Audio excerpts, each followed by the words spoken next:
Level 1. The Nobody. You move to Los Angeles with $400 and a headshot printed at Walgreens.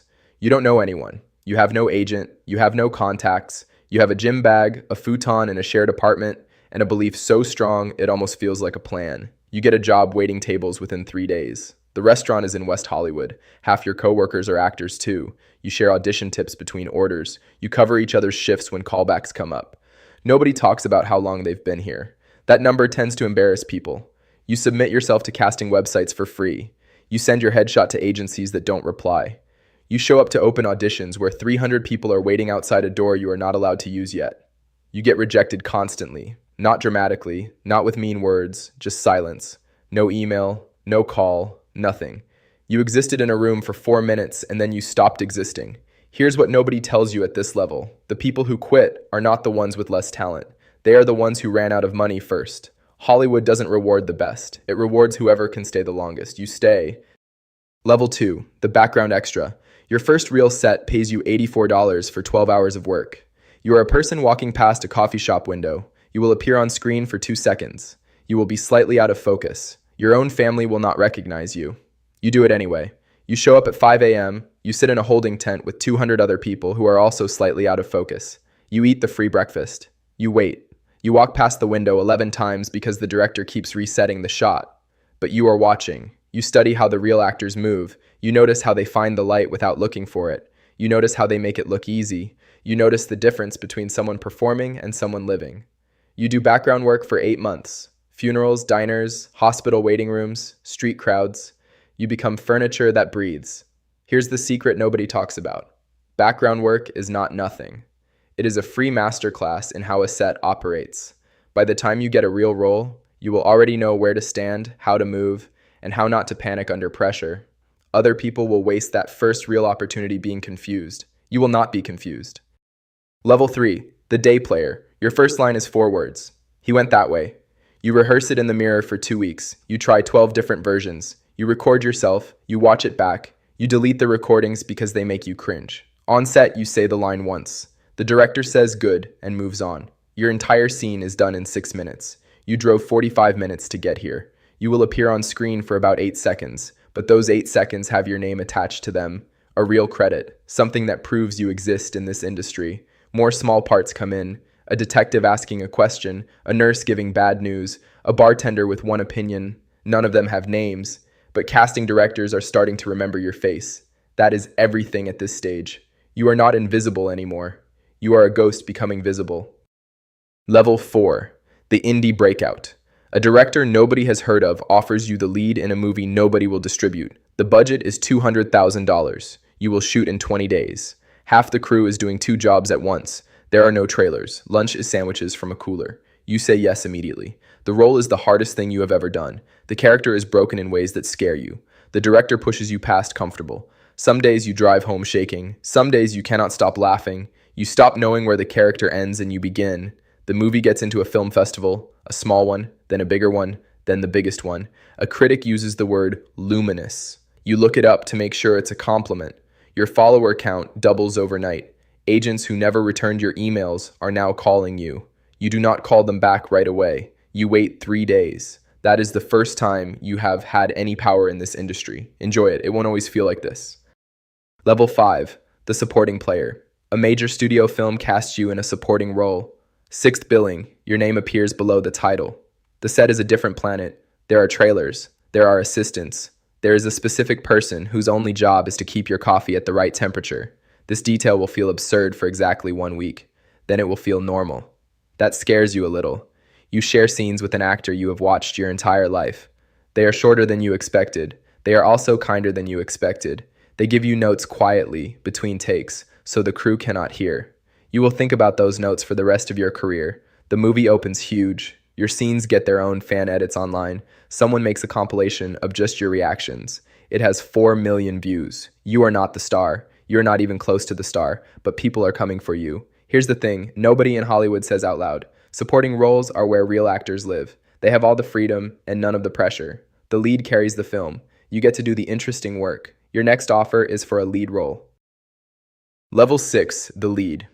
Your face is on a billboard on Sunset Boulevard. You drive past it the first morning it goes up. You park across the street and stare at it for 11 minutes. You take a photo. You do not post it. It feels too big to shrink into a caption. The studio gave you this film because they believe you can open it. That means if this movie fails, people will say you cannot open a film. That is the specific language they use. Opening a film, as if the movie is a door and you are the handle. The pressure is a physical weight. It sits on your chest during every scene. You learn to act through it. You have no choice. The movie opens to $42 million on its first weekend. That number means nothing to you personally and everything to your career. Suddenly, every script in Hollywood is being sent to your team. Suddenly, you have a team. You have a manager, an agent, a publicist, and a lawyer. 4 people whose entire job is managing the business of being you. You are officially a movie star now. You call your mother. She cries. You cry. You eat cereal in your extremely nice kitchen at midnight and feel something you cannot name. Not quite happiness. Bigger than happiness. Like relief, except the thing you are afraid of hasn't fully gone away. Level 7. The franchise star. The sequel pays you $12 million. You spend 6 months in a superhero suit or a period costume or an action harness, depending on which franchise found you. The schedule is relentless. 5 in the morning until 9 at night. Physical training before the cameras roll. Interviews after they stop. The fame changes shape at this level. Before, people recognized your face. Now they know your name. Strangers say it in grocery stores. Children scream it. Paparazzi wait outside restaurants.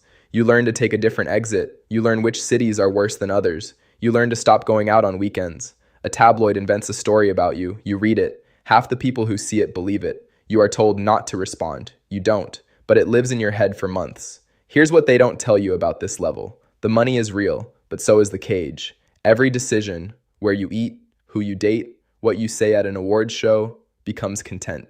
You are no longer just a person. You are a product with a reputation to protect. You hire someone to monitor what people say about you online. You stop reading it after 2 weeks. Level 8, the Oscar winner. Your name is called. You stand up. The walk to the stage is maybe 30 seconds. It feels like 10 minutes. You can hear your heartbeat in your ears. The statue is heavier than you expected. The microphone is closer than you expected. The faces in the audience, people you have watched on screen your whole life, are looking at you. You say, "Thank you." You forget 2 names you meant to say. You cry once. You stop. You walk off stage. Backstage, someone hands you a water bottle. A photographer takes your picture 40 times in 60 seconds. You hold the statue and smile and answer questions. You are operating on pure adrenaline, with no idea what you are saying. Later that night, at 2 a.m., you sit alone in your hotel room with the Oscar on the nightstand. The room is quiet. You look at it for a long time. You think about the headshot you printed at Walgreens. You think about the 200 other people in the background holding tent. You think about the 4-word line that nobody noticed. You think about the director who told you to go further when you were already terrified. You feel grateful, deeply, overwhelmingly, almost painfully grateful. Then you think, what now? The industry will expect you to top this. That is the cruel joke at the top of the mountain. The view is incredible and everyone immediately wants to know where you are climbing next. Level 9. The living legend. You are 63 years old. Your career has lasted 4 decades. You have made 71 films. Some of them are great. Some of them are terrible. You are proud of the same 10 or 12 that you were always proud of and embarrassed by the same handful you always were. Young directors ask to work with you now. They grew up watching you. They quote specific scenes from your films, scenes you filmed in a week and barely remember making. These moments that felt small to you changed something in them. That is the strangest part of longevity. You cannot predict which work will matter. You do not do franchises anymore. You do the projects that scare you. Small films, odd roles, characters that have nothing to do with your image. The studios hate it. The critics love it. You have stopped caring which group you are pleasing. That freedom took 40 years to earn. The fame is quieter now, but it never disappears. It follows you into every room. People look at you with something that is not quite like looking at a person. It used to bother you. You made peace with it years ago. You still get nervous before every first day of filming. That has never changed. You hope it never does.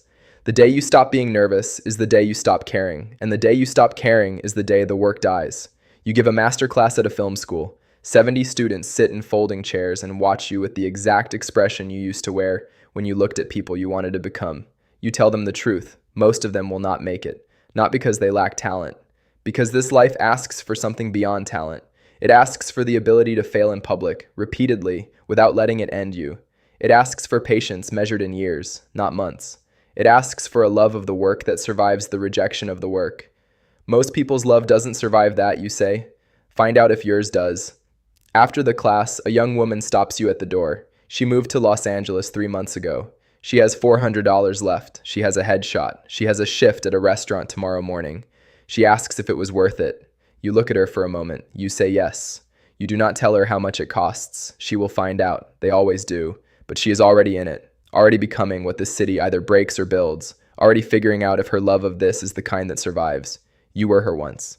Somewhere behind her, a bus pulls up. More of them step off, bags over their shoulders, looking up at the skyline with the specific expression that this city produces in everyone who arrives believing. That wide open, terrified, electric look of someone who doesn't know yet what they've walked into. The cycle starts again. It always does.